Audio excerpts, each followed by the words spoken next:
Ora, muito boa tarde, excelentíssimo Sr. Almirante Francisco Vidal Abreu, excelentíssimo Sr. Almirante Carlos Ventura Soares, excelentíssima Sra. Dona Maria Francisca Vieira Matias e restantes membros da família aqui presentes e todos os outros convidados, sejam muito bem-vindos à Fundação Oceano Azul, na sua casa preferida, que é o Oceanário de Lisboa.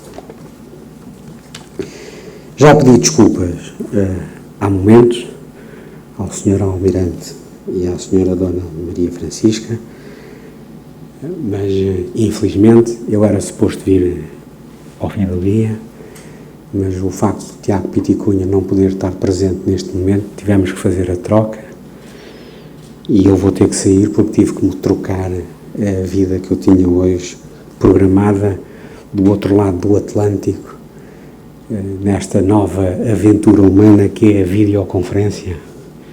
A falta de contacto e as máscaras que escondem os sentimentos, agora é assim e, portanto, os negócios correm e as 5 horas de diferença com os Estados Unidos e as 8 com a Califórnia faz com que a parte da tarde muitas vezes seja feita interações com os nossos amigos do outro lado do Atlântico.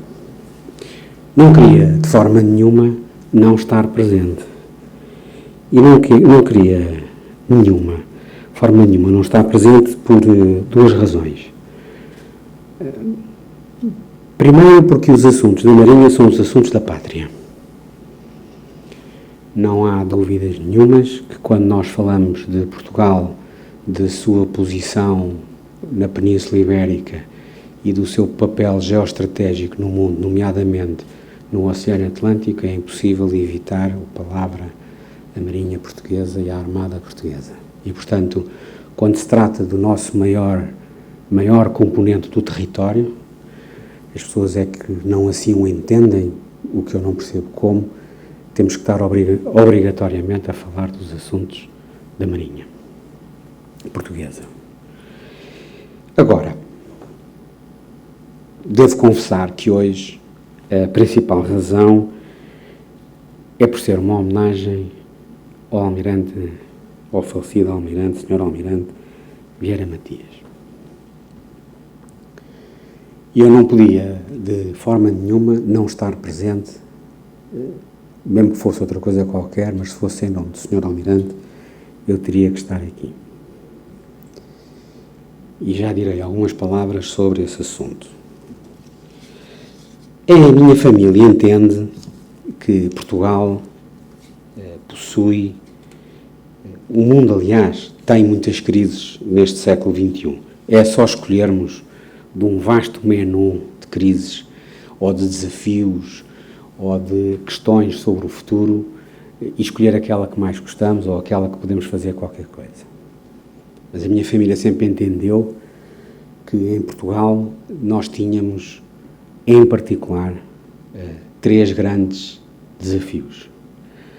O primeiro é o desafio da liberdade, da democracia e dos valores da nossa sociedade, que, parecendo que não, estão a ser confrontados com novas formas de pensar, novas formas de atuar com o mundo global, que nós não temos dúvida que, se não refletirmos e não agirmos, nós estamos em risco de perder aquilo que levamos tantos anos a conquistar.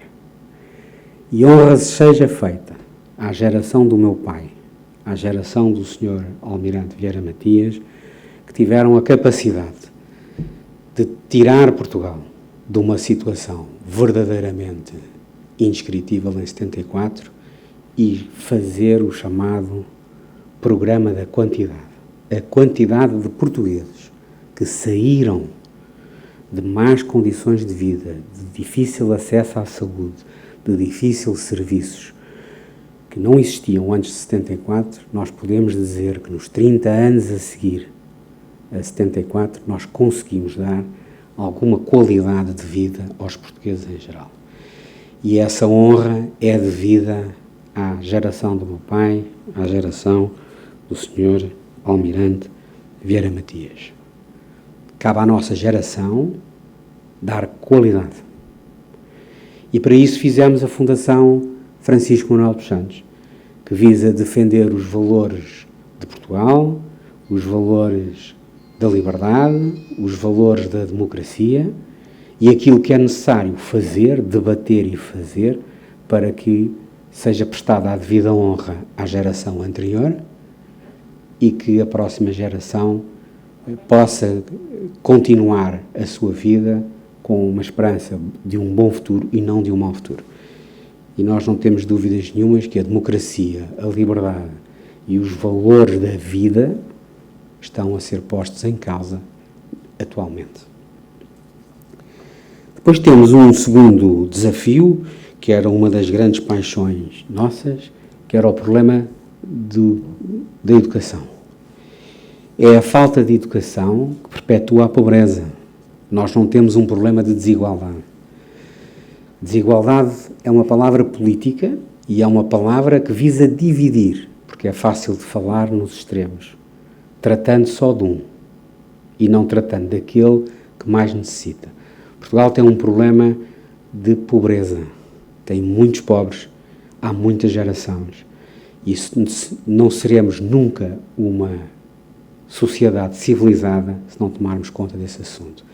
Ainda agora a Fundação Francisco Manuel dos Santos fez, na sua insistência sobre o combate à pobreza, fez o último relatório onde demonstra que 1/3 dos trabalhadores portugueses são pobres. Trabalham, mas são pobres. Que quem vive nos lares monoparentais são pobres. Que os mais velhos que trabalharam a vida toda, que lutaram a vida toda por uma vida condigna, são pobres. E este é que é o problema da sociedade portuguesa, não é desigualdade. É um problema de pobreza, há quem não beneficie de todas as benesses que o mundo moderno tem.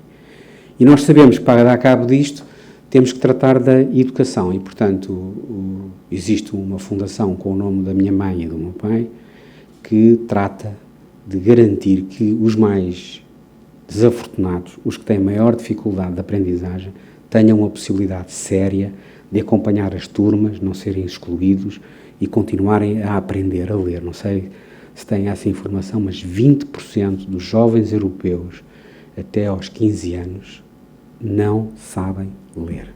O que é que eu quero dizer que não sabem ler? Leem as palavras, não conseguem daí tirar um significado. Portanto, estão abandonados à sua sorte num mundo cada vez mais rápido. E nós temos um grande esforço. Portugal não é diferente. Nós detectamos regiões do país com 40% de incapacidade em literacia. É muito jovem que vai perder o futuro e perpetuar a pobreza. E nós temos que combater isso. E depois temos, finalmente, o nosso território. Nós não tratamos do nosso território como deve ser. Há muita gente, muitas organizações dedicadas à terra, porque é visível. Há poucas dedicadas à nossa maior riqueza, que é o oceano. É uma riqueza internacional, não é uma riqueza nacional. Porque nós não temos coragem de assumir que o território é nosso, devia estar sob nosso controle e que teríamos que ter uma armada capaz de manter o controle e a decência do nosso mar. É uma luta muito difícil, poucas pessoas percebem sobre este assunto, é fundamental para a regulação do planeta, é fundamental para a vida humana, mas é sobretudo importante também para a vida que vive nos oceanos. E, portanto, a família resolveu fazer a Fundação Oceano Azul, motivado pelo Tiago Piticunha, e face à importância não só geoestratégica, como económica, como humana, seja que de ponto de vista queiram ver, em termos de metros cúbicos, é a nossa maior riqueza, é a nossa maior proporção, que tem uma série de desafios que eu creio que o Emanuel vai falar um bocadinho sobre esses desafios, no sentido de esclarecer o que é verdade, o que não é verdade, o que existe ou o que não existe. E foi assim, nesta aventura ambientalista, que tive a sorte de conhecer o Sr. Almirante Vieira Matias. Foi o Tiago Piticunha que nos introduziu e, portanto, gostava de dizer sobre essa matéria só 2 ou 3 palavras. Eu tenho quase 60 anos.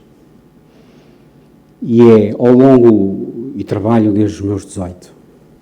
Formei-me depois, licenciei-me em Biologia Marinha aos 23. O meu primeiro emprego foi pescador na Suécia. Não havia empregos bons para biólogos marinhos em 82, 83. E, portanto, fiz uma estrada, acabei na Suécia como pescador e a partir daí fiz a minha carreira. E em 94 estava a trabalhar em Londres, já em negócios, quando o meu pai me convidou a juntar a ele. E, portanto, em muitos anos de carreira,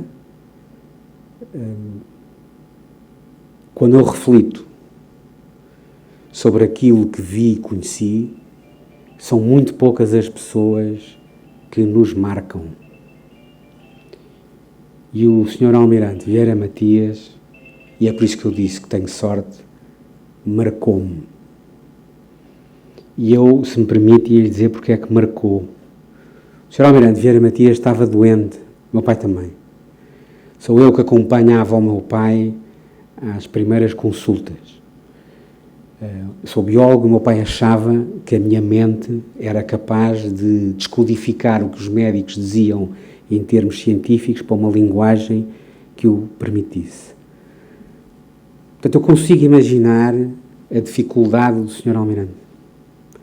Eu consigo imaginar as dores que o Sr. Almirante passava. Eu consigo imaginar um homem grande, frontal, forte, ativo, ver a sua vida e ver a sua força a ser drenada por uma doença maldita. O Sr. Almirante nunca faltava às reuniões. O Sr. Almirante aparecia sempre impecável nas reuniões. Aparecia sempre preparado, estudava os documentos, tinha uma opinião firme, tinha uma opinião ajuizada e tinha, sobretudo, um amor à pátria portuguesa e a Portugal como raramente se vê. E tinha esse amor e as suas opiniões num fato de cavalheiro, que é raríssimo, porque nós vemos hoje em dia muitas pessoas terem opiniões, vemos as pessoas veicularem opiniões, mas não as fazem como um cavalheiro. E o Almirante Vieira Matias era sempre um cavalheiro, na forma como dirigia. E escrevia-me sempre umas notas a seguir às reuniões que eram de uma elegância enorme. Era aquilo que nós podemos chamar um senhor. E é isso que eu tive sorte, porque nós ao longo da vida encontramos poucos senhores e o Almirante Vieira Matias era um senhor. E portanto por esta razão, fazia muita questão em estar aqui presente. Muito obrigado por ter tido a oportunidade de o conhecer. Sei que ele não era ele sem a sua mulher, porque ambos formavam uma dupla forte, e tenho imenso prazer em tê-los hoje aqui, para recordarmos com saudade, mas recordarmos o que era de bom, o que era de firme e o que era de convicção que ele tinha, que ajudou a moldar Portugal para um país melhor. Resta-me, nestes anos de trabalho, seguir o exemplo do meu pai e lembrar-me sempre do Sr. Almirante, na sua dedicação a Portugal e na sua capacidade de trabalho e energia que punha à disposição da nação que tanto gostava. Muito obrigado a todos, muito prazer em tê-los aqui.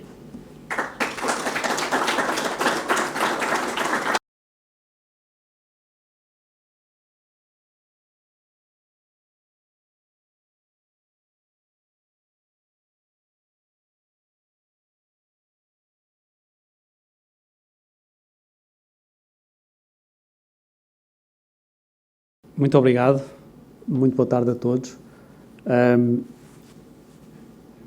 Enfim, o Presidente da Fundação Oceano Azul deixou aqui as palavras todas, penso, sobre a ação que aqui hoje trazemos e o significado dessa mesma sessão também para a Fundação Oceano Azul.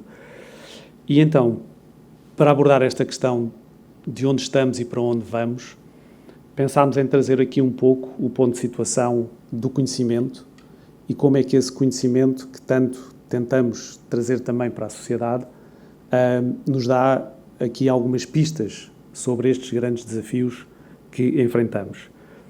Então, eu gostaria de começar por comentar este pequeno vídeo que aqui viram, que faz parte de uma campanha na qual a Fundação Oceano Azul está envolvida, chamada Juntos pelo Oceano, Rise Up for the Ocean, onde, no fundo, refletimos sobre a situação atual, sobre esta pandemia que todos vivemos, sobre os desafios e o questionar de onde estamos e para onde vamos, tentando, desta forma, trazer aquilo que é o conhecimento científico para abordar as soluções. E, de facto, hoje é inegável que temos dois desafios existenciais que, se não os resolvermos, vão ter como consequência que deixaremos às gerações futuras um planeta completamente diferente daquele que hoje conhecemos. Estes dois desafios existenciais são a emergência climática, e é uma emergência porque temos muito pouco tempo para atuar sobre ela, mas um menos conhecido, que é o facto de estarmos a perder, ou termos em risco de perder 1 milhão de espécies, e é a crise de extinção de espécies, então. E estes dois desafios estão claramente demonstrados naqueles relatórios que ali estão, que são extremamente recentes. Portanto, em 2018 para cá, foram produzidos pelas Nações Unidas estes 4 relatórios, quer do painel intergovernamental para as alterações climáticas, quer do painel intergovernamental para a biodiversidade, e também o Global Ocean Assessment, portanto, o primeiro avaliação integral do estado do oceano, que nos trazem, então, as evidências científicas sobre estes desafios. E falaria um pouco sobre essas mesmas evidências, começando pela questão climática. E sobre a questão climática, nós sabemos que hoje temos níveis de dióxido de carbono na atmosfera que são o máximo histórico dos últimos 800 mil anos, enfim, onde temos um maior registro, ou, indo um pouco mais atrás, dos últimos pelo menos 3 milhões de anos. E essa quantidade de CO2 na atmosfera, causada pelos gases de efeito de estufa que as atividades humanas emitem, tem este triplo efeito no oceano. Por um lado, estão a aquecer o oceano, porque ele absorve mais de 90% do excesso de calor causado por essas emissões. Por outro lado, o oceano está a ficar mais ácido, uma vez que 1/4 do CO2 é absorvido pelo oceano, e isso causa uma acidificação do mar. E, finalmente, sabemos agora também, mais recentemente, que está a ficar com menos oxigênio. E, obviamente, à escala global, isso tem consequências múltiplas em vários dos sistemas oceânicos. E, olhando para o aquecimento, nós vemos aqui os dados atmosféricos de 1850 até agora. Estes gráficos, cada um deles é um ano, e cada fatia, digamos assim, do ano é um mês, e os valores que estão a azul são valores abaixo da média, digamos assim, valores que estão a vermelho são valores acima da média. E, portanto, esta é uma forma gráfica de expressar de forma clara aquilo que é o desafio. Portanto, nós temos a última década como a mais quente desde que há registros. Os 3 anos, 16, 19 e 20, são os mais quentes de sempre, e os 10 anos mais quentes ocorreram desde 2005. No oceano, isto tem como resultado que já temos um aquecimento médio à escala global de 0,77 graus. No que diz respeito à acidificação, também conhecemos as causas. Portanto, o excesso de CO2 que é absorvido, este CO2 vai interagir com a molécula de água, forma ácido carbónico, isso faz com que se libertem íons de hidrogênio, estes íons de hidrogênio vão alterar o pH. Isto é particularmente grave porque o pH do oceano tem sido muito estável do ponto de vista histórico, do ponto de vista evolutivo. Portanto, as espécies do oceano não estão adaptadas a alterações bruscas deste valor de pH e, portanto, nós sabemos que isto está a ter efeitos também de forma alargada em muitos organismos. Este relatório da IUCN, que foi lançado na COP do Clima de 2019, que era para ser no Chile e foi em Madrid, mostra-nos também esta outra realidade de que, à escala global, temos já uma perda de 2% do valor global do oceano. Mostra-nos neste mapa do lado vermelho, do lado direito, estes pontos vermelhos todos, que à escala global também estamos a ter cada vez mais zonas sem oxigênio, zonas mesmo desprovidas de oxigênio, com as consequências de grandes mortandades, digamos assim, na fauna costeira, mas também que vastas zonas do oceano aberto estão a ser afetadas por este fenómeno e mesmo alguns peixes, como por exemplo os espadárdeos ou os atuns, já nem conseguem mergulhar às profundidades onde se alimentam porque o seu metabolismo é demasiado acelerado e precisam de níveis de oxigênio que já não são compatíveis, uma vez que há também uma maior estratificação. E quando olhamos então para, face a esta emergência climática, onde é que estamos e para onde é que estamos a ir, temos ali um pouco aquilo que é atualmente o cenário. E o cenário de Paris, o cenário de nos manter num regime de 1,5 grau de aquecimento apenas, é a curva que está ali em baixo, a verde, e por isso é que isso se chama uma emergência, porque nós vamos ter que inverter uma tendência que é a que está ali a preto, não é? Onde estamos. Nós temos uma tendência de aumento das emissões contínua e vamos ter que conseguir revertê-la para conseguir cumprir Paris. E cumprir Paris não é cumpri-lo em 2050, cumprir Paris é cumpri-lo agora, porque senão de forma nenhuma chegaremos a 2050 ou a 2100, porque se fizermos um chamado overshoot, portanto, se ultrapassarmos aquela curva já não conseguiremos voltar atrás. E, portanto, temos este enorme desafio em que o Acordo de Paris e aquilo a que os Estados se comprometeram até agora a fazer, coloca-nos neste cenário de 2 a 3 graus de aumento de temperatura. Ora, com 2 a 3 graus de aumento de temperatura, como eu dizia há pouco, teremos um planeta completamente distinto do atual. O segundo desafio existencial, a crise de extinção de espécies, é também, como eu dizia, menos visível para a sociedade, mas no oceano nós temos já evidências que nos mostram dados como este. Apenas 13% do oceano tem sistemas intactos. E sistemas intactos são sistemas onde todos os componentes do oceano estão presentes e estão saudáveis. E, portanto, a escala é, de facto, global. Esta escala global foi demonstrada pela primeira vez neste artigo do Benjamin Alpern e dos seus autores em 2008, que, digamos assim, foi um alerta, uma vez que havia a percepção de que, de facto, havia problemas localizados em zonas localizadas do globo, são estes vermelhos, com zonas com muito grande impacto, porque nós sabíamos e víamos essas pescarias junto às nossas costas, digamos assim, mas era muito menos sabido que todos estes laranjas que aqui estamos a ver, ou seja, que à escala global havia impactos muito elevados já da atividade humana. E, portanto, este é o panorama em que nós estamos hoje e para algumas populações, por exemplo, para os grandes predadores, nós sabemos já que estamos mesmo apenas com os últimos 10% destas populações. Portanto, 90% desta biomassa já foi retirada do oceano. 90% dos tubarões, dos grandes atuns, dos espadárdeos, os grandes predadores do oceano, não estão lá. Portanto, nós estamos a gerir um sistema perturbado, estamos a gerir populações que estão a níveis muito baixos já de abundância. E, portanto, isto leva-nos a, digamos assim, sintetizar e sistematizar aqui 3 caminhos fundamentais que é preciso fazer. Por um lado, nós não podemos continuar a degradar o oceano, temos que salvar o que ainda resta. E há ferramentas para o poder fazer. Mas depois isso já não chega, porque já vimos que só 13% do oceano está intacto. Portanto, é fundamental nós conseguirmos recuperar aquilo que já perdemos. Que é fundamental conseguirmos reconstruir a natureza para voltarmos a ter essa natureza. E, finalmente, temos que repensar a nossa forma de gerir, porque se gerirmos da mesma forma que como gerimos até agora, não vamos ter um resultado diferente. Portanto, nós vamos ter que garantir que as diferentes atividades no oceano se vão desenvolver de forma sustentável. A boa notícia é que, por um lado, nós sabemos que há ferramentas para o fazer. As áreas marinhas protegidas são ferramentas essenciais para proteger o que resta e para recuperar a natureza, mas ainda estamos com níveis muito baixos de implementação. À escala global, cerca de 7%, sendo que apenas 2% destas áreas não têm pesca. Portanto, mesmo aqueles 7%, muitas delas não funcionam devidamente por causa disso. Mas quando funcionam, este é o efeito. Nós vamos ter um sistema intacto, com todos os componentes, vamos ter muito mais peixes, peixes maiores, maior biodiversidade E estas espécies, obviamente, não ficam dentro das áreas marinhas protegidas, vão passar para as zonas também onde existe pesca.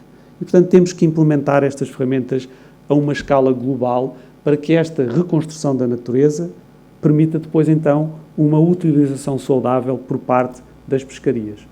E é assim que surge esta iniciativa que a Fundação Oceano Azul, com a Fundação Oak, com a Ocean Unite e com vários outros parceiros, lançou, de nos juntarmos para construirmos uma agenda para estes dois desafios. Construirmos uma agenda para o oceano que permita trazer as soluções para que os governos, que as empresas, que a sociedade se junte para solucionar, no fundo, estes desafios existenciais. E, portanto, esta é, digamos assim, uma breve história do processo. Portanto, estas foram as organizações filantrópicas, fundações, ONGs, mas também representantes de povos indígenas, dos sindicatos dos pescadores, que se juntaram para fazer esta agenda que hoje já tem mais de 500 organizações aderiram à escala global e que tem estas 6 letras do Rise Up que constituem esta agenda de mudança. Portanto, de forma muito breve, eu irei falar rapidamente de cada uma destas 6 letras para explicar o que é esta agenda de transformação. A letra R é a letra de recuperar a vida do oceano, uma vez que já vimos que isso é um ponto fundamental. E para recuperar a vida do oceano, nós temos de ter um conjunto de medidas, de ações prioritárias para conseguir fazer isso mesmo. Eu não vou falar delas todas aqui hoje, mas vou destacar a seguinte. Esta é uma medida inovadora que estas entidades põem em cima da mesa. É que, se nós queremos garantir que haja mais biodiversidade, mas que usamos o oceano de forma diferente, nós temos que garantir que esse uso é um uso que traz maior vantagem do ponto de vista económico, do ponto de vista social. E que uso é esse? É que estas áreas costeiras, nomeadamente no mar territorial, sejam apropriadas, penso que seja a palavra certa, pelas próprias comunidades costeiras que mais podem beneficiar dessa recuperação da natureza. Portanto, isto é uma medida, digamos assim, inovadora, é uma medida em que nós acreditamos.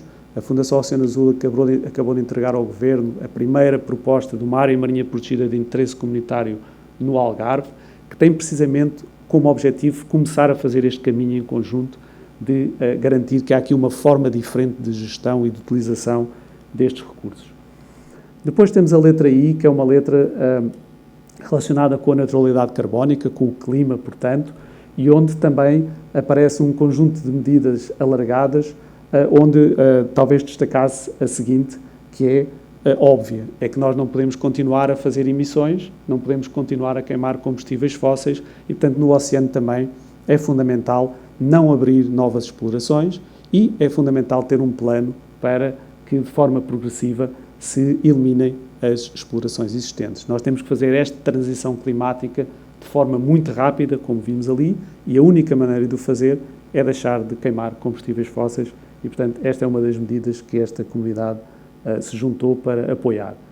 Depois, a letra S, transição para uma economia circular e sustentável, tem este objetivo de olhar para como é que a nova economia pode olhar para os recursos biológicos e valorizar. Como é que pode valorizar o capital natural, como é que esse capital natural se pode tornar e aparecer nas análises custo-benefício. E destacaria aqui, por um lado, esta medida concreta de que as decisões económicas tem que se mudar o balanço dessas decisões económicas e a única maneira de fazer é se nós não ganharmos dinheiro só a destruir a natureza. Nós temos que ganhar dinheiro com a natureza saudável e para isso tem que haver uma incorporação do capital natural nas análises custo-benefício dos governos, nas análises custo-benefício dos agentes económicos e acreditamos que isto é um caminho importante. Por outro lado, também não faz sentido fazermos os erros do passado, nomeadamente desenvolver atividades no oceano que vão ainda mais agravar o problema, e é o caso concreto da mineração do mar profundo, onde nesta call to action as diferentes entidades se juntaram também, concordando com a sua não realização. A letra E, apoiar as comunidades costeiras, é uma letra muito dirigida à parte social, onde aquilo que tem acontecido hoje em dia é que a exploração dos recursos marinhos tem como consequência não só uma destruição ambiental, mas tem como consequência, nomeadamente nos países em desenvolvimento, uma destruição da matriz social. São essas pessoas que são mais afetadas pelo desaparecimento destes mesmos recursos e, portanto, nós temos aqui várias medidas, entre as quais reconhecer os direitos legítimos destas comunidades em fazerem parte dos processos de decisão, em fazerem parte do acesso e da gestão destes recursos marinhos. A letra U é uma letra direcionada à governação global do oceano, e aqui as diferentes entidades têm também ideias concretas e a Fundação Oceano Azul tem estado a trabalhar nestas ideias, nomeadamente, eu destacaria esta, que é o facto de nós precisarmos e acreditamos que precisamos de um pacto para o oceano. Tal como há um acordo de Paris, nós precisamos do equivalente para o oceano, para que haja metas concretas a cumprir, para que haja compromissos concretos da comunidade internacional e, nesse sentido, a nossa expectativa é que se possa constituir esta iniciativa Juntos pelo Oceano como a tal agenda que possa informar uma conferência de chefes de Estado a realizar em breve para garantir que podemos ter este acordo firmado à escala mundial sobre as soluções para o oceano. Finalmente, a letra P é a letra da proteção, proteger pelo menos 30% do oceano em 2030, é, digamos assim, a meta, mas uma vez mais, para conseguir chegar a 2030 a proteger 30% do oceano, como diz muitas vezes o presidente da nossa fundação, é preciso proteger qualquer coisa já este ano, portanto temos de ter já uma meta para este ano e para o ano seguinte e para o ano seguinte, e portanto aqui temos de facto um conjunto de medidas direcionadas à proteção da biodiversidade, direcionadas aos acordos que é preciso alcançar, e está neste momento, esta semana a decorrer, a primeira reunião da Convenção da Diversidade Biológica, do Comitê Científico dessa Comissão, que depois, na reunião em outubro, terá que aprovar esta agenda, e portanto a Fundação Oceano Azul está também muito envolvida em tentar garantir que estes compromissos vão ser alcançados pela comunidade internacional, mas para isso também é fundamental que as áreas marinhas protegidas comecem de facto a ser implementadas e comecem a ser implementadas de forma correta, uma vez que muitas das áreas que temos não funcionam e, portanto, este é o objetivo da letra P deste nosso acordo. Portanto, eu finalizava dizendo que aquilo que a comunidade internacional tem vindo, no fundo, a chamar a atenção, com uma enorme base científica que vai ser necessária para não só trazer este conhecimento, como eu disse, que foi sintetizado naqueles relatórios, mas agora para apoiar estas decisões que os governos, os Estados, as sociedades vão ter que tomar para as soluções, nós acreditamos que é preciso, de facto, fazer aqui alguma transformação de sistema, digamos assim, sistémica. E há aqui várias coisas que são relativamente fáceis, outras menos fáceis. Há uma que é fácil, que é, nós já temos muitas medidas acordadas, já temos muitos instrumentos de governação, só que não os utilizamos e é preciso pô-los a funcionar. Portanto, nós achamos que uma medida fundamental é, de facto, parar de atrasar estes acordos e implementá-los de forma efetiva. Mas isso por si só não chega, porque nós sabemos que no oceano a governação é, de facto, um problema e daí este Pacto Global para o Oceano, onde nós acreditamos que esta agenda do Rise Up pode ser uma agenda muito forte a influenciar o conteúdo. Depois, há duas medidas que nós achamos que são transformacionais. Por um lado, esta medida de olhar para as zonas económicas exclusivas e para o oceano como um bem público, como um bem de todos nós. E se nós olharmos para o oceano como um bem público e como um meio de todos nós, então nós temos que pensar que, de facto, a forma como nós gerimos o oceano tem alguma coisa de fundamentalmente errada. Porque nós, em vez de estarmos a autorizar as atividades a realizar as suas ações no oceano, estamos preocupados só em proibir aquelas zonas que conseguimos proteger com grande dificuldade. E, portanto, isto é, se quiserem, inverter o ónus da conservação marinha. Nós temos que partir de uma base de proteção global do oceano, onde depois as diferentes atividades são autorizadas, as diferentes atividades são geridas, mas são geridas de uma forma correta, com as devidas capacidades, com as devidas formas de usar o oceano, para garantir que esse uso seja sustentável. E, finalmente, temos a questão do alto mar, e o alto mar, do nosso ponto de vista, isto já não é uma visão, talvez, de todo o grupo, mas é uma visão claramente da Fundação Oceano Azul, é o nosso património comum, é a nossa casa comum. E se as zonas económicas exclusivas são o património dos Estados, então o alto mar tem que ser o património da humanidade e, como tal, nós entendemos que ele deve ser protegido e existem bons argumentos, quer ambientais, quer mesmo económicos, de que esta proteção não só é possível, como é desejável. E eu terminaria a minha apresentação com apenas dizendo que esta Rise Up for the Ocean, este Juntos pelo Oceano, pode ser assinado por qualquer entidade, à escala global, como disse, já temos mais de 500 neste momento, e a nossa ideia agora é levar à Conferência das Nações Unidas do próximo ano esta agenda já transformada num plano de ação, onde vamos trabalhar com todos estes parceiros para que todas estas medidas tenham metas e tenham processos associados. Muito obrigado.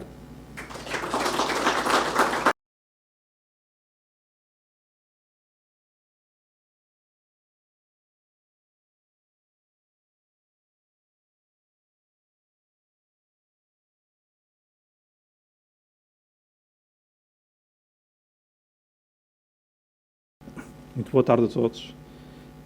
Para mim é uma honra estar nesta sessão conjunta entre a Academia de Marinha e a Fundação Oceano Azul para um tema que é de comum interesse e preocupação e, ao mesmo tempo, associar-me à homenagem ao Sr. Almirante Vieira Matias, que sempre foi e ainda é uma referência para mim em termos profissionais e também pessoais. A intervenção que o Sr. Professor Emanuel Gonçalves, que já conheço há quase 20 anos em atividades comuns, fez, foi numa perspectiva, diria que a um nível político-estratégico, e eu humildemente vou tentar colocar a minha intervenção mais no nível estratégico-operacional, para mostrar também um pouco, também face à minha atividade e às minhas responsabilidades neste momento como Diretor-Geral do Instituto Hidrográfico, apontando aqui algumas das preocupações e fazer alguma abordagem sobre o conhecimento científico, não só que tem a ver com a próxima década, mas em termos gerais e também em termos conceptuais. Portanto, vou falar um bocadinho sobre o conhecimento científico em geral. Vou abordar, de algum modo, os sistemas de mapeamento e observação que podem contribuir para um melhor conhecimento e, em última análise, para uma melhor proteção do todo o oceano, como acabou aqui de ser descrito pelo professor Manuel Gonçalves. Tentar também abordar um pouco sobre como Portugal poderá ou não abordar esta década de conhecimento científico e peço desculpa, vou guardar 2 minutos para referir também algo aquilo que o Instituto Hidrográfico está a tentar dar de contribuição em todo este contexto a bem do país e a bem dos oceanos. Espero que isto vá funcionar. Isto está a funcionar. Bom, gostaria por dizer que as modernas estratégias de abordagem dos assuntos do mar e do oceano passam pela obtenção do conhecimento, o chamado pilar científico, pela proteção do ambiente, o pilar ambiental, pela promoção de uma economia sustentável, o pilar económico, e pela garantia que todas as atividades decorram sem perturbações na perspectiva de segurança e defesa. O conhecimento científico é de especial importância, pois constitui-se como fonte de informação crucial para apoiar a tomada de decisão no âmbito dos outros pilares. Daí esta seta transversal que tenta representar esta perspectiva. Este facto tem implicações em várias dimensões. Nas alterações climáticas, pois permite projetar medidas de adaptação ao clima, nos recursos e ecossistemas marinhos, ao prever a evolução da biodiversidade marinha, na economia circular das matérias-primas, através do desenvolvimento de tecnologias inovadoras e sustentáveis, nos riscos naturais, ao mitigar os efeitos dos eventos climáticos extremos. Também na gestão económica e sustentável, ao promover práticas de planeamento e na exploração do mar profundo, que constitui, de facto, a última fronteira do conhecimento do nosso planeta. De facto, o conhecimento científico potencia a exploração sustentável de novas formas de energia, essencialmente energias renováveis, bem como avaliar a capacidade de regeneração do meio marinho face a ameaças de origem antropogénica, como a poluição por hidrocarbonetos, plásticos e microplásticos, eutrofização, sobrepesca, espécies invasoras, alguns dos pontos referidos também na anterior intervenção. Esta avaliação revela-se muitas vezes decisiva para o planeamento a médio e longo prazo da adoção de medidas de mitigação e adaptação às alterações climáticas por parte dos decisores políticos. Mapeamento do fundo marinho, a observação e a previsão da coluna d'água são os 3 vetores que potenciam o conhecimento científico do oceano, devidamente alicerçados numa adequada gestão de dados, obtidas graças ao desenvolvimento de tecnologias de mapeamento e observação, especialmente nos últimos 30 anos. Eu noto aqui o uso da palavra mapeamento restrito ao fundo marinho, embora em sentido lato altamente possa aplicar à coluna d'água.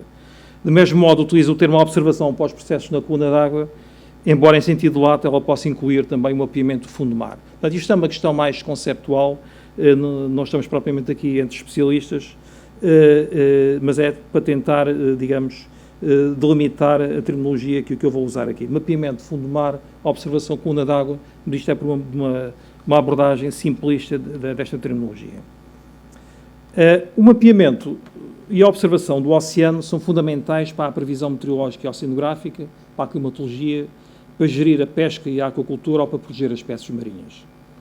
No entanto, só serão eficazes se tiverem tecnologia que lhes permita utilizar plataformas robustas, multitarefa, a custos razoáveis, isto é importante, e que valide, integre e permita a visualização dos dados recolhidos a quem ainda os precisa. É também importante que o esforço deste mapeamento e a observação sejam devidamente coordenados entre os principais atores, o Estado, a Academia e a Indústria. De facto, o financiamento sustentável desta atividade depende fortemente da capacidade de comunicar a utilidade da informação resultante aos gestores e decisores, qualquer que seja a sua área de atividade, pública ou privada, e também às comunidades e ao cidadão em geral. Bom, na esfera de tomada de decisão a mais alto nível, como enfrentar estes e outros desafios? Através de políticas públicas focadas nas prioridades definidas, isso é uma função do Estado, da existência de massa crítica de recursos técnico-científicos, humanos e materiais, a responsabilidade do Estado, das universidades, das empresas e também do inevitável empreendedorismo por parte das empresas. O Estado e as empresas são necessariamente as entidades financiadoras desta demanda do conhecimento, devendo o Estado apostar, a montante, em investir na caracterização de base do meio marinho, cabendo às empresas, a jusante, o investimento focalizado nos seus interesses particulares. No âmbito do Estado, para potenciar as forças e aproveitar as oportunidades, importa construir um modelo de governança da investigação e desenvolvimento no oceano, de modo a rentabilizar as sinergias entre instituições, incluindo as suas capacidades operacionais e o seu know-how técnico-científico. Impõe-se aqui a articulação entre entidades num modelo organizacional integrador e fiável, com responsabilidades bem definidas e garantindo parcerias sólidas. Isto é particularmente importante num país como Portugal. Só depois deste modelo estabelecido se poderão equacionar a jusante os adequados caminhos para a resolução de questões operacionais consideradas chave pela comunidade científica do mar. Diria mesmo que estes considerantes têm em particular enfoque na realidade que nós sentimos aqui em Portugal. Olhando um pouco agora para os sistemas de mapeamento e observação, eles são uma parte essencial dos esforços para compreender o funcionamento do oceano, ou seja, para melhorar o conhecimento científico existente e ainda permitir monitorizar a sua saúde e promover e prever a mudança do seu estado. Portanto, tudo aquilo que foi apresentado pelo professor Manuel Gonçalves, se não houver observação de um modo sistemático, nós não vamos poder tirar conclusões, nem convencer, com aspas ou sem aspas, toda a sociedade da necessidade da premência de conservar a saúde do oceano e antecipar mudanças negativas no seu estado. Os sistemas de mapeamento e observação incluem os chamados sistemas in situ, nomeadamente em plataformas fixas ou derivantes. São aqui alguns exemplos. Eu tentei sempre trazer as imagens que pudesse, que fossem aqui nacionais, de modo a mostrar que estamos a fazer alguma coisa, nós como comunidade. Sejam os marégrafos, por exemplo, aqui um marégrafo está instalado nas Ilhas Selvagens, sejam boias ondógrafo, boias multiparâmetro que medem as ondas, marés, correntes, parâmetros físico-químicos, oxigênio, clorofila, sensores de hidrocarbonetos, enfim. Este tipo de observações são fundamentais para apoiar na decisão. Claro que os navios são obviamente incontornáveis, sempre foram. Aqui a operar é um navio, o Gá Coutinho, nacional português com um ROV que também é nacional, mostra que há realmente atividade em Portugal nestas áreas, mas cada vez mais estes navios, na componente de mapeamento, obtêm imagens deste género. Obviamente, tudo isto é real, excepto as cores, não é? As cores são apenas para facilitar a sua interpretação. Mas, seja como for, mostram o grande detalhe de toda, por exemplo, a área que o professor Manuel Gonçalves referiu, da zona nossa, o fundo do mar, da zona económica exclusiva portuguesa, onde tem detalhes que indiciam atividade biológica, geológica e que são de grande importância para interpretar toda esta nossa riqueza natural que tem jurisdição portuguesa e que a nossa comunidade, juntamente com comunidades científicas de outros países, está fortemente empenhada em estudar. Imagens do fundo do mar nos Açores, também da Madeira, enfim, isto é apenas ilustrativo do potencial que estes sistemas podem ter e que podem depois ajudar toda a componente interpretativa. Bom, mas também e cada vez mais estamos a operar, todos nós, comunidade, com sistemas mais sofisticados, enfim, alguns até demasiado sofisticados para a nossa capacidade, que é o submarino Alvin, que enfim, que é norte-americano, mas eu mostro aqui algum conjunto de instrumentação que cada vez mais procura de maneira sistemática observar o oceano em todas as suas vertentes.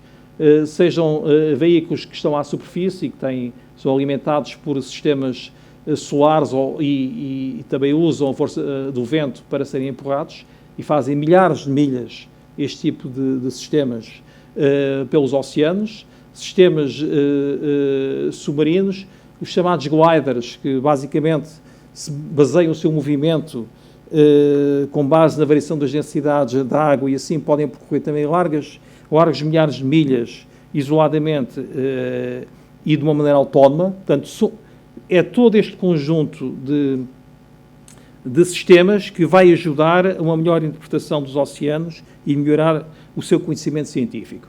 Claro que os sistemas remotos também são de grande importância, até para, de algum modo, cobrir de uma maneira muito mais abrangente e com uma escala muito diferente toda a observação da Terra. Sejam os satélites, sejam os drones, sejam até a partir de aviões, sejam radares, enfim, por exemplo, isto aqui, é uma situação nacional, são sistemas de radares que medem as correntes à superfície. Nós conseguimos ter em permanência uma visão das correntes em determinados locais da costa portuguesa à superfície, com base nesses sistemas de radares. Por acaso, este radar não é o que produz esta imagem, mas como tinha um farol por trás, eu achei sempre bonito para uma imagem deste género. Até porque fui diretor de faróis há uns anos e com muito gosto e muita honra. Bom, seja como for, temos 6 radares em Portugal que dão imagem deste género. Imagine a utilidade, por exemplo, quando alguém cai à água e nas operações de busca e salvamento poder utilizar sistemas destes de modo a melhor orientar toda a busca que seja efetuada por parte do navio ou de um avião. Bom, mas tudo isto vai produzir dados. Os dados obtidos são muito importantes para a comunidade científica, mas também para outras comunidades, para os gestores do oceano, para as empresas, para os nautas, para o público em geral, especialmente aquele que vive nas comunidades costeiras, e servem para apoiar o uso sustentável e seguro dos recursos e também do ambiente marinho. É fundamental garantir investimento em grande parte público, mas também privado, para o funcionamento de sistemas de mapeamento e observação, sendo decisiva a avaliação rigorosa dos custos e benefícios associados. Importa identificar os utilizadores, científicos e operacionais, e as cadeias de valor, bem como avaliar os impactos socioeconómicos, de modo a justificar os investimentos que são necessários fazer.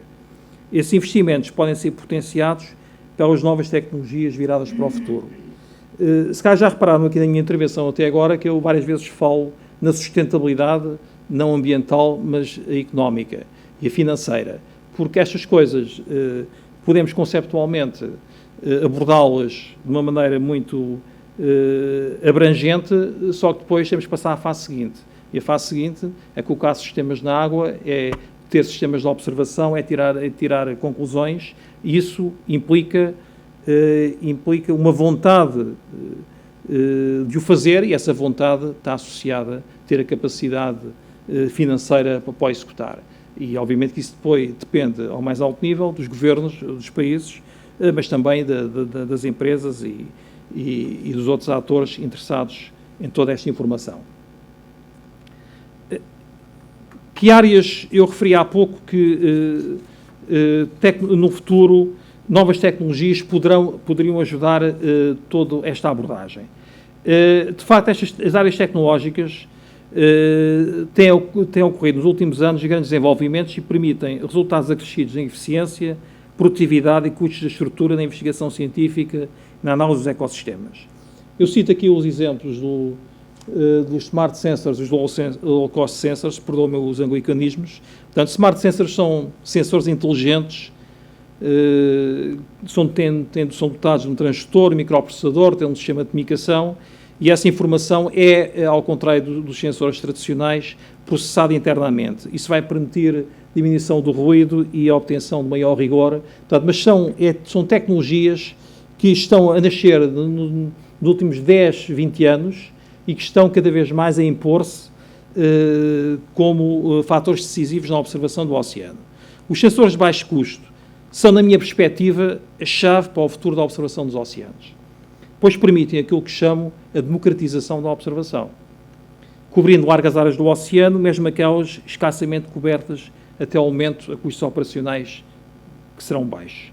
Portanto, claramente, ou temos capacidade de produzir estes, tecnologicamente, sensores de baixo custo, ou então o investimento, a imensidão do mar não nos vai permitir ter capacidade para observar o oceano do que apenas uma pequena percentagem da sua extensão. Dou também aqui um exemplo do projeto MELOA, que é um projeto em que o Instituto Hidrográfico é participante, em que este projeto é um projeto europeu, produz aquele conjunto de sensores redondos, não são MELOAs, são de plástico, e que sensores esses que são baratos de produzir e que permitem ter equipamentos como sensores de temperatura, de correntes, medição de correntes, de medição da altura das ondas e outros que estão em desenvolvimento, em que de algum modo permita tornar barato, relativamente, o investimento neste tipo de sistemas. Cada sensor daqueles cada bola daquelas pode ter um target de valer 100 euros, um valor desta ordem de grandeza. Se compararmos com um sistema tradicional, eu diria que é do mínimo uma ordem de grandeza diferente.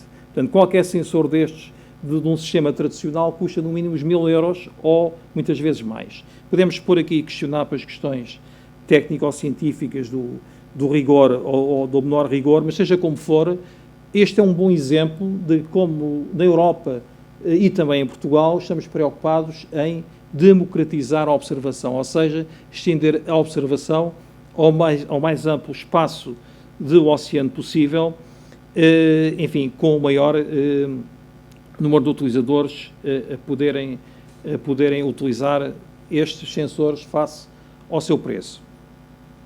Bom, no âmbito das tecnologias de observação do futuro, referiria também os satélites, também são cada vez mais pequenos, nomeadamente os chamados micro e nanosatélites. Nota-se que há menos de 10 anos é que começaram a ser lançados para o espaço estes microsatélites, em que cada lançamento orbital pode levar da ordem dos 30 pequenos satélites, o que podem logo avaliar que um lançamento coloca 30 satélites em órbita, ou seja, vai haver uma redução de custos substancial. São microsatélites, podem ir até aos 100 kg, os nanosatélites andam abaixo dos 10 kg, mas têm, contudo, a dimensão suficiente para que neles estejam instalados sensores de observação da Terra de grande utilidade científica e operacional. Portugal, até através da Portugal Space, tem a intenção de entrar neste segmento nos próximos anos, assim o consiga desenvolver este projeto.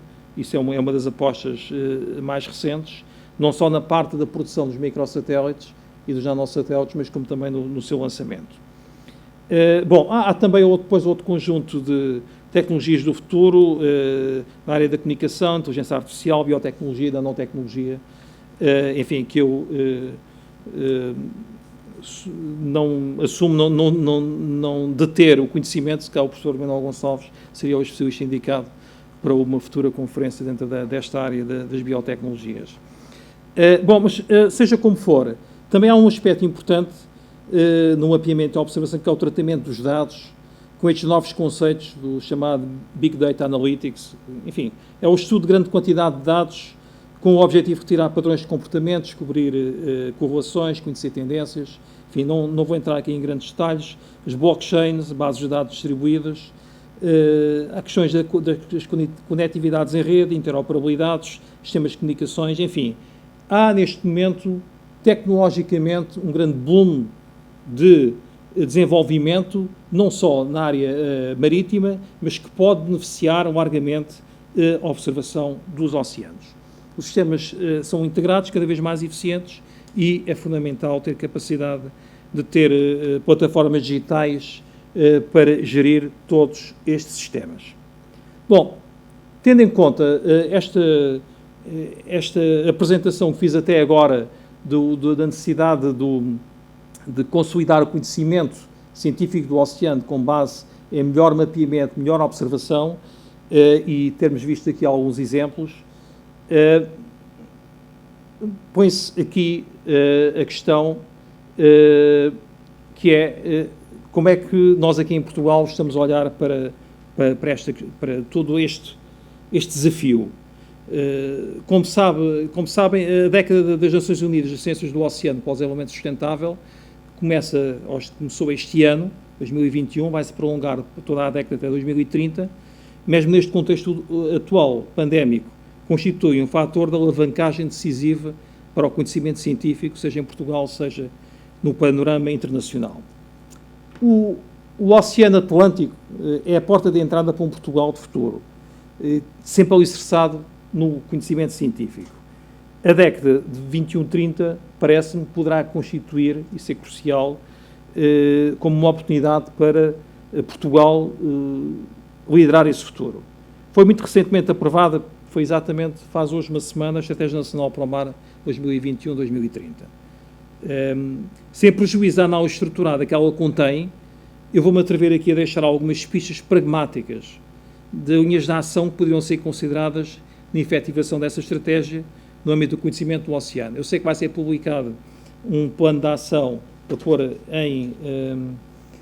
pôr em marcha essa Estratégia Nacional para o Mar, provavelmente até ao fim do ano, mas eu deixo já alguns pontos que eu acho que, numa perspectiva estratégico-operacional, teria importância refletirmos, porque é fundamental e é crucial passar da estratégia para a sua operacionalização.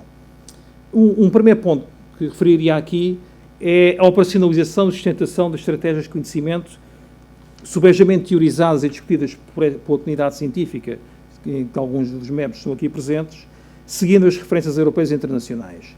Por exemplo, é fundamental em Portugal a definição das estruturas de observação e a gestão de dados do meio marinho que seja feita num modelo organizacional aberto, mas sustentado. Portanto, isto não, por muita estratégia de grande qualidade que possa existir, este ponto é o número 1 que eu elejo aqui nesta lista. Um segundo, a necessidade da utilização de plataformas de observação, sejam navios, veículos remotos, autónomos, boias, radares, pelo mais vasto número de utilizadores científicos de um modo sustentável. Não é concebível que haja organizações e o Instituto Hidrográfico de Teinas em que apenas o Instituto Hidrográfico esteja a utilizar os dados que resultam de tudo isso.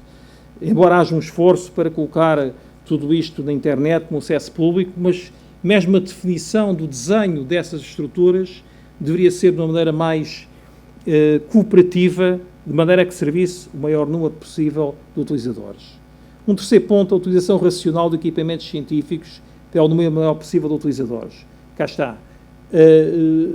Não pode haver instituições com equipamento que apenas elas os utilizem. Se houver uma universidade, um centro de investigação, uma fundação que o quer utilizar, por que não organizarmos tudo isto de uma maneira mais cooperativa?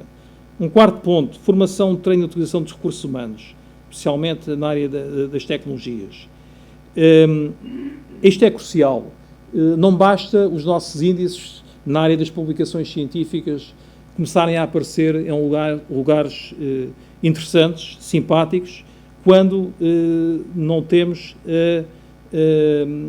o investimento na base da pirâmide, ou seja, na parte da observação, nas tecnologias, nas engenharias, que permitam depois fazer todo esse trabalho científico ajusante.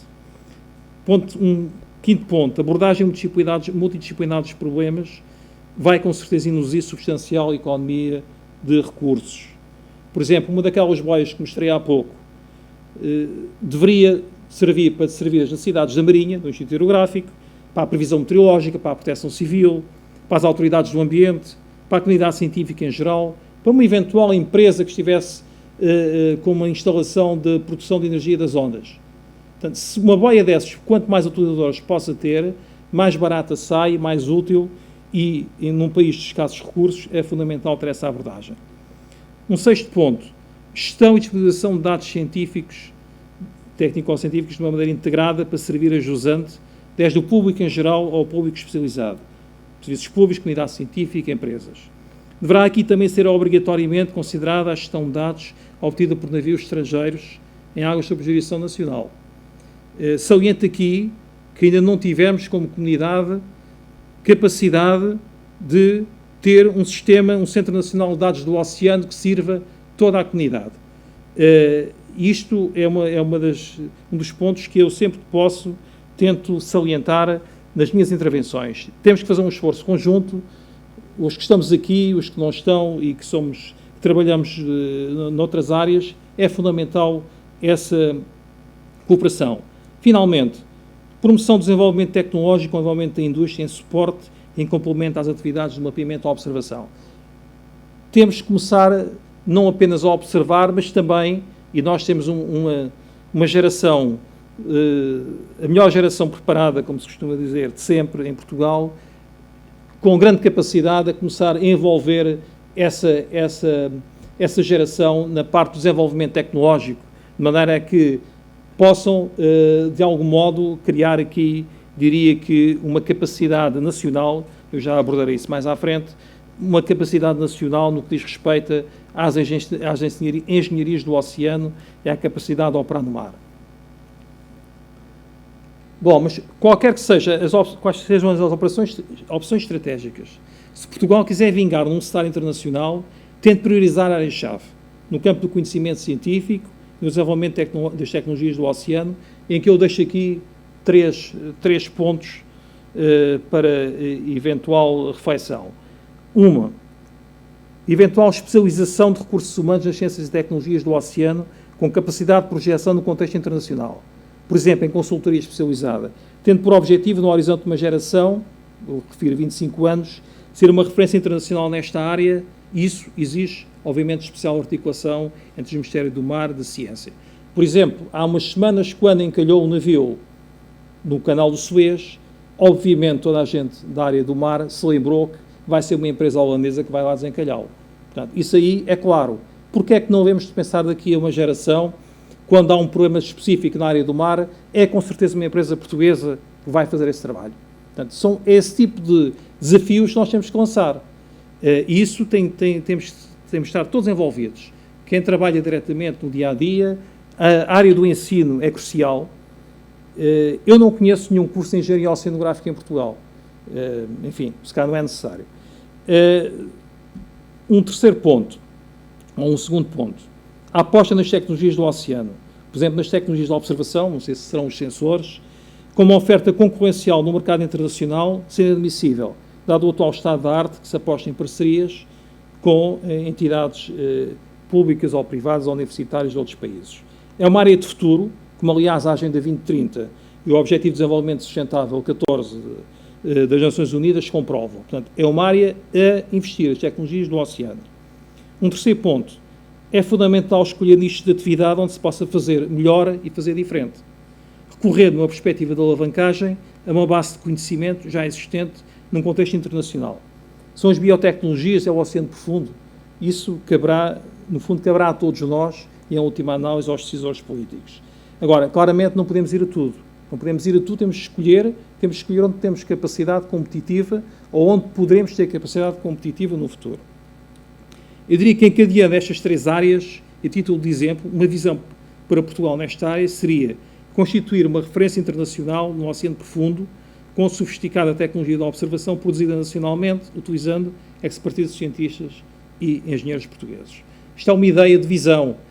Agora, se não tivermos nenhuma visão, enfim, vamos distribuindo as misérias do dia-a-dia. A perspectiva da obtenção do sucesso e da excelência só acontece se, efetivamente, ocorrer uma concentração de esforços em áreas selecionadas. Bom, agora acaba aqui a parte publicitária do Instituto, mas eu vou ser breve. Bom, o Instituto está a olhar para tudo isto e está a pensar há 10 anos. Poderá até pensar a mais, mas vamos pensar há 10 anos. Enfim, isto é um desenho do mapa estratégico que não vou entrar aqui em detalhes, obviamente que passa pelo mapeamento, pela observação, pela previsão e está também especialmente preocupado com a questão dos dados e com a questão das tecnologias. Eu irei detalhar aí um pouco mais à frente aquilo que estamos a fazer, um pouco mais à frente é daqui a um minuto. Seja como for, é fundamental à partida trabalhar em rede. Trabalhar em rede é crucial. Trabalhar em rede, neste momento, as fronteiras são um espartilho. Não podemos pensar com fronteiras aqui, aliás, o oceano não tem fronteiras. Trabalhar em redes internacionais, seja na área da hidrografia, da oceanografia, da conservação, enfim, mostra ali alguns exemplos de participações que este Instituto Hidrográfico, eu peço desculpa ao Dr. Tiago Piticunha, mas estou na parte publicitária do IH, mas é só o fim. E então, há uma abordagem claramente da bacia atlântica e não propriamente das nossas águas de jurisdição. Isto porquê? Por razões estratégicas e também por razões até de natureza geofísica ou científica, de algum modo. Bom, eu vou só aqui referir, num minuto, 4 grandes projetos onde o Instituto está a apostar, mas isto não pode ser uma aposta do Instituto ou da Marinha Portuguesa, é ser uma aposta nacional. Ou então é dito, bom, isto não interessa, e temos de ter a humildade de nos retirarmos e apostarmos noutra coisa. Mas, claramente, o nosso projeto ou programa CIMAP 2030 está alinhado com um projeto internacional de grande dimensão, o CIBED 2030, e destina-se, em 10 anos, até 2030, conhecermos em alta resolução todo o fundo do mar de jurisdição nacional. Pode-se dizer, bom, isto é ambicioso, não é ambicioso? Eu diria que eu precisaria de 100 dias de mar por ano, em 10 anos, portanto, 1000 dias de mar para fazer isto. Não me parece nada que o país não possa fazer. Mas, como eu estou a dizer, não pode ser um projeto do IH ou da Marinha.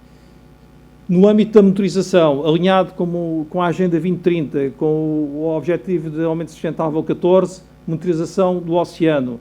Neste momento que eu estou aqui a falar, há 42 sensores em permanência a observar o oceano e a alimentar as bases de dados, e a grande parte dessa informação está colocada num portal de acesso público. Portanto, é um exemplo do nosso empenhamento.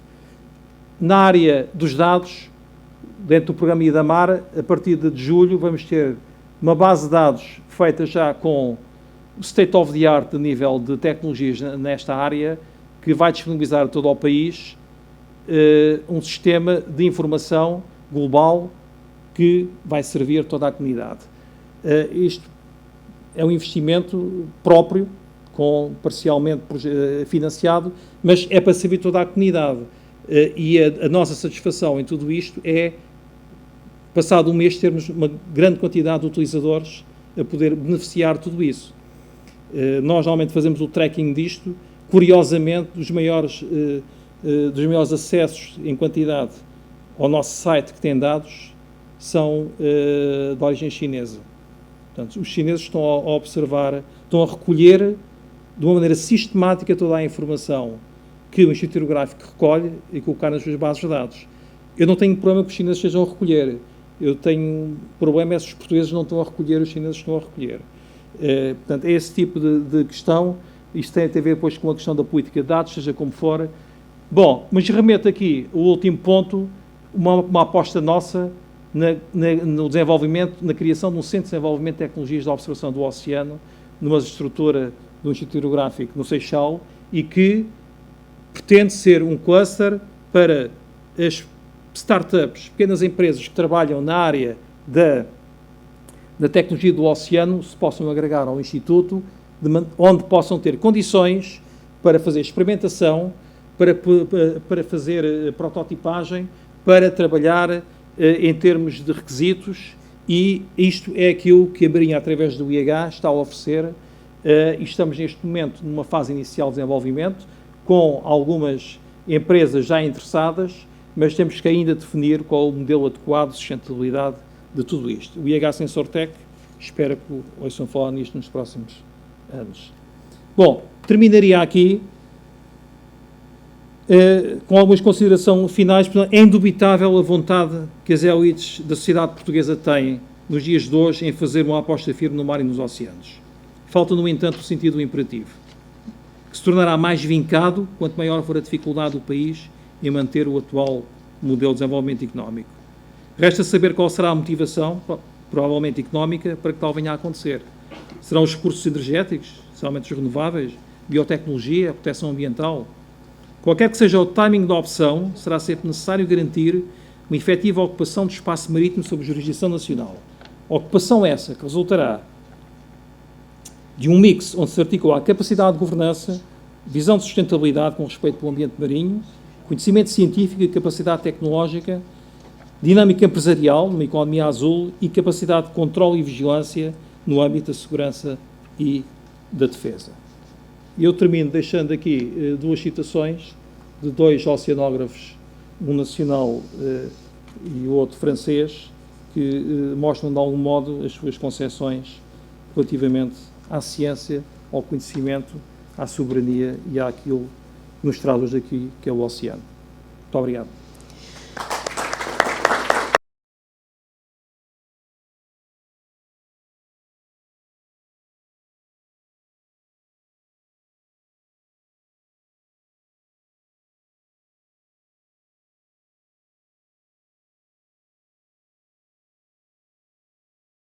Muito boa tarde a todos. E, primeiro do que tudo, apresentar as minhas desculpas, porque tive de cumprir um compromisso que é impreterível e que era imprevisível e que, portanto, me impediu de poder iniciar esta sessão, mas sei que ela foi muito bem iniciada pelo nosso Presidente da Fundação, Dr. José Soares dos Santos. Eu, quando soube que tinha este compromisso por cumprir, fiquei com muita pena. Por um lado, obviamente, um grande contentamento que esta sessão tenha lugar, porque é com grande contentamento que a Fundação se associa à Academia de Marinha, e aqui saúde da pessoa do Sr. Presidente, Almirante Vidal da Abreu, à Academia de Marinha, de que sou membro com muito orgulho, que se associa para este debate, porque, como disse a professora Emanuel Gonçalves mesmo agora, sabermos tomar as opções certas, estratégicas, é verdadeiramente aquilo que está em causa hoje em dia na agenda do oceano. E, portanto, esta partilha de informação é muito importante e nós, seguramente que eu teria aprendido muito com o que foi, quer a intervenção do professor Emanuel Gonçalves, quer a intervenção do Sr. Diretor-Geral do Instituto Hidrográfico. Eu queria também dizer que tive muita pena, estava com muita pena, por um lado também, porque tinha tido muito prazer em assistir a essas apresentações e fiquei a perder. Mas a principal pena que eu tenho e que eu sinto é pela ausência do nosso querido amigo Almirante Nuno Vieira Matias, porque nós sabemos que, estando ele connosco, seria impensável que uma sessão destas tivesse lugar sem que ele tomasse um papel central nesta sessão. Consola-nos, obviamente, a presença da família, da Senhora Dona Maria Francisca, da Ana Francisca e do João, de mais família que aqui esteja, e eu gostaria, se me permitissem, de dizer umas breves palavras também sobre o Sr. Almirante. Eu não quero, obviamente, referir-me ao grande chefe militar que o Sr. Almirante foi e que todos nós reconhecemos, o cidadão exemplar, de um amor e de um orgulho profundo pelo país dele, que é o nosso. Não me queria dizer ao facto de ter sido alguém que deu tudo o que tinha para poder dar ao país, colocando a sua própria vida em risco como combatente. Queria um pouco falar só desta parte, digamos assim, da vida do Sr. Almirante, em que ele encimou a categoria criada por ele próprio dos teimosos do mar. Porque, efetivamente, quando o Sr. Almirante deixou o serviço ativo, passou a dedicar-se também de alma e coração a esta grande questão das opções, de tomarmos as opções certas como país nesta questão da agenda do oceano. E eu confesso que tenho alguma responsabilidade também nesse papel do Sr. Almirante, por causa da já ida Comissão Estratégica dos Oceanos, que teve lugar num governo já ido, na altura em que o Sr. Almirante Vidal de Abreu era chefe de Estado-Maior da Armada.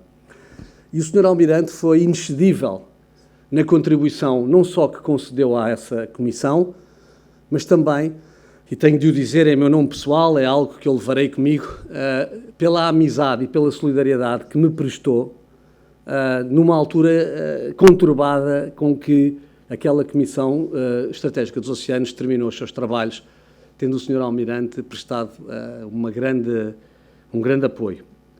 Eu era coordenador da Comissão e o Sr. Almirante foi, de facto, uma pessoa inexcedível, um homem com um H gigante.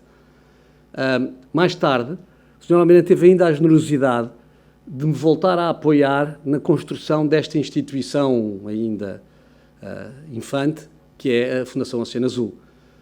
E o empenho, a dedicação que ele deu, já doente, para esta fundação, é de uma generosidade também que não tem, de facto, que é difícil de expressar em palavras. E por isso eu fico contente por poder prestar também esta minha homenagem aqui de viva voz à família do Sr. Almirante Nuno Vieira Matias. Muito obrigado por estarem presentes, muito obrigado por terem tido a paciência de me escutar nestas palavras. Eu já sei que a tarde já vai longa, mas gostaria também apenas de fazer duas referências de ordem, digamos assim, de ordem ligada à questão dos oceanos. Uma sobre a agenda dos oceanos, uma sobre a questão da fiscalização, que é uma questão que é fundamental e onde a Marinha de Guerra Portuguesa pode e deve ter um papel fundamental. O último slide do Sr. Almirante Carlos Ventura Soares referia à fiscalização em último lugar. É, de facto, um aspecto fundamental. A Fundação Oceano Azul tem estado, nestes primeiros anos, muito empenhada em salvar o que resta. Imagino que o professor Emanuel Gonçalves tenha referido isso. E salvar o que resta tem passado por uma série de exercícios em que temos estado envolvidos de criação de áreas marinhas protegidas. Não porque achemos que as áreas marinhas protegidas servem para, digamos assim, bloquear o oceano às atividades económicas, mas porque sabemos que a biodiversidade, a natureza do oceano, ela é hoje, em si própria, um valor económico, um ativo, daí ser considerado um capital natural. E como todos os ativos, nós temos de protegê-los, para podermos investir neles, para podermos rentabilizá-los, tirar valor. E por isso temos estado envolvidos em grandes exercícios com associações de pescadores, com autarquias, com organizações não governamentais, associações empresariais. Na sexta-feira passada apresentámos ao Governo um trabalho de 3 anos que fizemos para criar o primeiro parque marinho natural no Algarve, que é, veja-se, a região do país em que o mar é mais utilizado do ponto de vista económico e aquele que nunca tinha tido ainda um parque natural.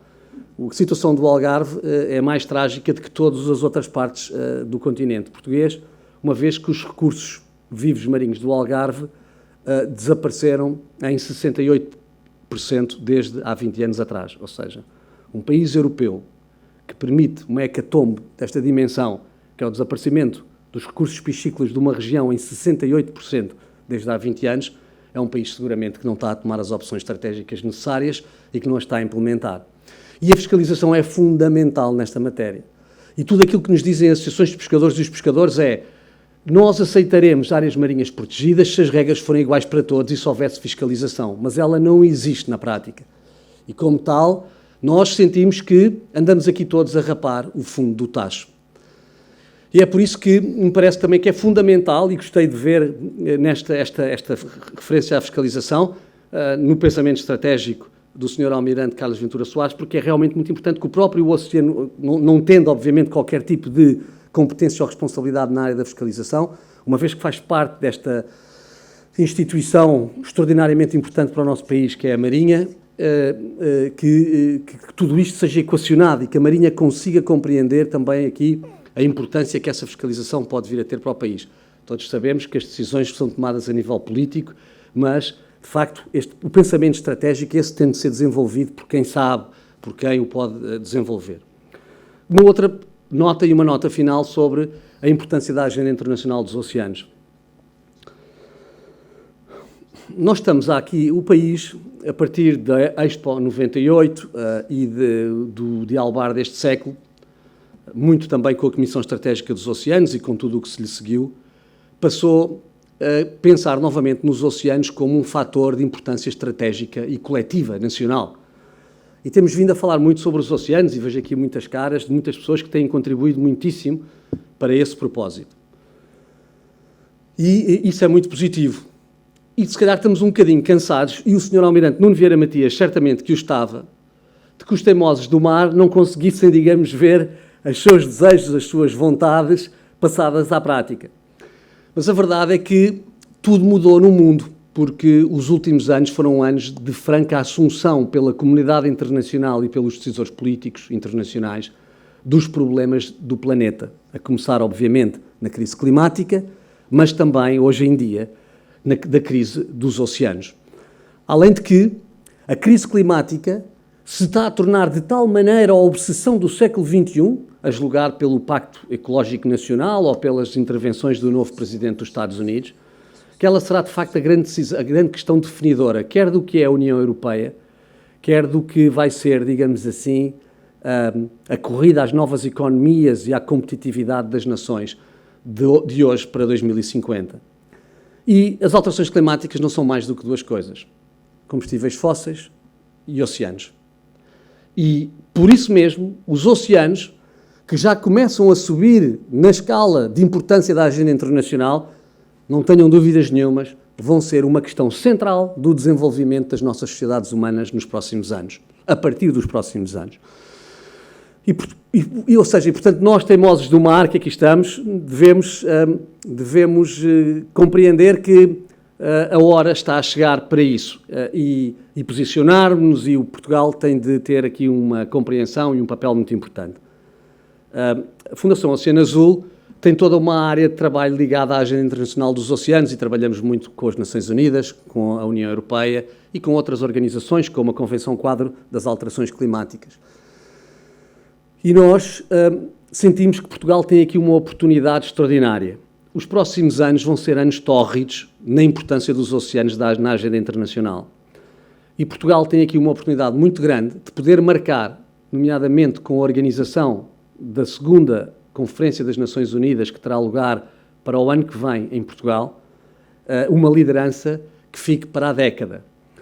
A Fundação Oceano Azul tem vindo a procurar expressar aos decisores políticos portugueses a nossa preocupação em que eles tenham, digamos assim, consciência desta oportunidade. E, nomeadamente, temos estabelecido um diálogo com o governo português e, em particular, com o Primeiro-Ministro de Portugal. E, por isso, eu folgo muito que, nesta, digamos, conferência que abriu uma série de debates sobre o futuro da Europa, no dia 9 de maio, o Sr. Primeiro-Ministro, no seu discurso, na sua intervenção, tenha referido que, se houve países que abraçaram a conquista da Lua e que estão preocupados com a conquista de Marte, a Europa deveria estar preocupada com o conhecimento dos oceanos e com a sustentabilidade dos oceanos. Disse isso e disse mais. Disse que a Europa deveria liderar o mundo numa agenda global para os oceanos para 2050. Ora, esta intervenção pode ser um sinal de que estamos no caminho certo e de que Portugal toma consciência da oportunidade que tem. A Fundação Oceano Azul está seguramente à disposição do governo português, da sociedade portuguesa, para ajudar a encaminhar nesse sentido, e também é muito para isso que aqui estamos. Principalmente porque, como resultou da intervenção do professor Emanuel Gonçalves, e com isto eu termino, fica bem claro para nós que o que é estratégico para Portugal é a sustentabilidade dos oceanos. Nós somos o país do capital natural, nós não somos um país do capital manufaturado. Felizmente não somos país de capital financeiro nenhum. E, portanto, um país que é rico em capital natural, como o que nós temos, porque não existe país na Europa que tenha a biodiversidade, a diversidade biológica que Portugal tem, em 2 grandes ecossistemas marinhos, o da Macaronésia e o Ibérico, interessa estrategicamente a Portugal que esse capital se torne cada vez mais economia, seja cada vez mais ele próprio identificável, identificado, e seja cada vez mais ele um valor. E é nesse sentido que nós consideramos que a preservação do meio marinho será um ativo estratégico da maior importância para um país com as características geográficas e biofísicas de Portugal, que poderá, em muito, trazer-nos uma pertinência no século XXI que nós seguramente não tivemos nem no século XX, nem no século XIX. Eram estas as palavras que eu queria deixar, antes de convidar o Sr. Almirante Vidal da Abreu a vir encerrar esta sessão, não sem antes expressar novamente o nosso contentamento por esta sessão que teve lugar entre a Fundação Oceano Azul e a Academia de Marinha. Muito obrigado a todos e, principalmente, muito obrigado também à família do Sr. Almirante Nuno Vieira Matias.